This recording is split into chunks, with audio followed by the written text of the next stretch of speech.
গৰু কুৰবানী কৰিম বুলি যদি ভাবিছে নকৰিব, পাপ হব, মহাপাপ।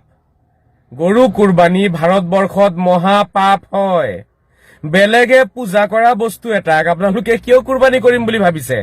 আৰু বস্তু বিচাৰি নাপালে, বেলেগে পূজা কৰা বস্তু এটাকে বিচাৰি পালে কুৰবানী কৰিবৰ কাৰণে আৰু কাটি খাবৰ কাৰণে। সেয়া কেনেকুৱা ধৰ্ম?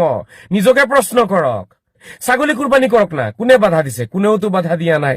আল্লাহো সন্তুষ্ট, ৰাইজো সন্তুষ্ট। গৰু কুৰবানী কৰিলে বহুতেই মনত কষ্ট পায়, আঘাত পায়। ৰাইজ সন্তুষ্ট নহয়, সনাতনীসকলে মনত আঘাত পায়। মোল্লাবিলাকে আপোনালোকক ফচালে বেয়াকে, তেওঁলোকে সত্য কথা নকলে। আজি বহুতেই চাগে গৰু কিনিছে, আপোনালোকৰ টকা পইচা বৰবাদ কৰি আছে। কুৰবানীও কৰিব, নৰকতো যাব। কুৰবানীও কৰিব, জাহান্নামতো যাব। গতিকে টকা পইচাৰে জাহান্নাম কেলে কিনি আছে, নৰক কেলে কিনিছে? সনাতনীসকলে সেই বস্তুটো পূজা কৰে, বেলেগে পূজা কৰা বস্তুৱে কুৰবানী কৰিব পালে নেকি?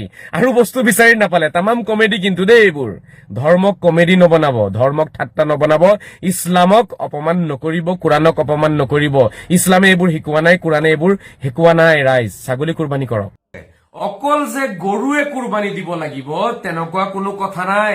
ছাগলী কুৰবানী দিলেও কুৰবানী হৈ যাব, নহব নেকি? নিশ্চিত ৰূপে হব। কুৰবানীৰ উদ্দেশ্য কি? কুৰবানীৰ উদ্দেশ্য হৈছে ঈশ্বৰ আল্লাহ ভগৱানক সন্তুষ্ট কৰাটোহে। মাংস খোৱা, মাংস বিলোৱা বা লেবেল মাৰা এইবোৰ কুৰবানীৰ উদ্দেশ্য নহয়। ছাগলী কুৰবানী দিলে বেছি মৰম চেনেহ বাঢ়িব, ঈশ্বৰ আল্লাহ ভগৱান বেছি সন্তুষ্ট হব।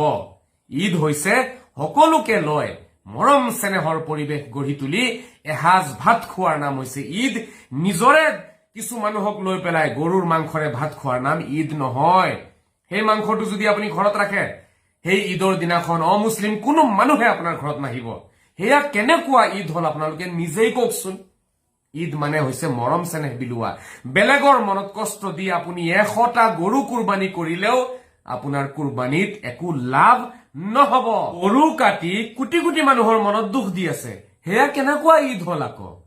ঈদে দেখোন এতিয়া হিংসা বিয়পাই আছে, অশান্তি বিয়পাই আছে। আজিৰ তাৰিখত যদি অসমত হজৰত মহম্মদ থাকিলেহেঁতেন, তেখেতে নিজেই গৰু কুৰবানী কৰিবলৈ কাৰণে বাধা দিলেহেঁতেন। ছাগলী কুৰবানী কৰিলে সকলোৱে আহিব, আমি সকলোৱে মিলি এসাঁজ ভাত খাব পাৰিম, পোলাও খাব পাৰিম। মৰম চেনেহ বিলোৱাটোহে উদ্দেশ্য হয় ঈদৰ। মাংস খোৱা, মাংস বিলোৱা, লেবেল দেখুওৱা সেইবোৰ উদ্দেশ্য নহয়।